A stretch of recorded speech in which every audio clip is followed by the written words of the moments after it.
Hello everyone, welcome back to the channel. If you want to delete your Facebook account permanently in 2026, follow these simple steps. Okay, let's get started. First, go to your Facebook app and click on the three dot line option and scroll down. Then click on the settings and privacy. Then click on the settings. Then click on the see more in account center. Scroll down. Now click on the personal details. Scroll down. Then click on ownership and control.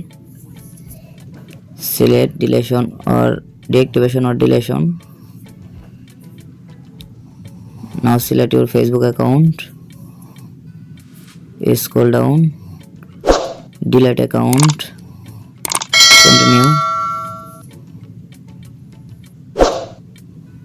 Scroll down. Then again continue. Select I just need a break. Continue. Yes, deactivate instead.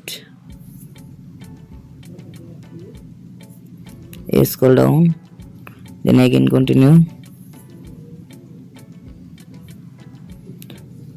Now enter here your password and continue. I have your problem has been solved and your Facebook account delete successful. Please subscribe my YouTube channel.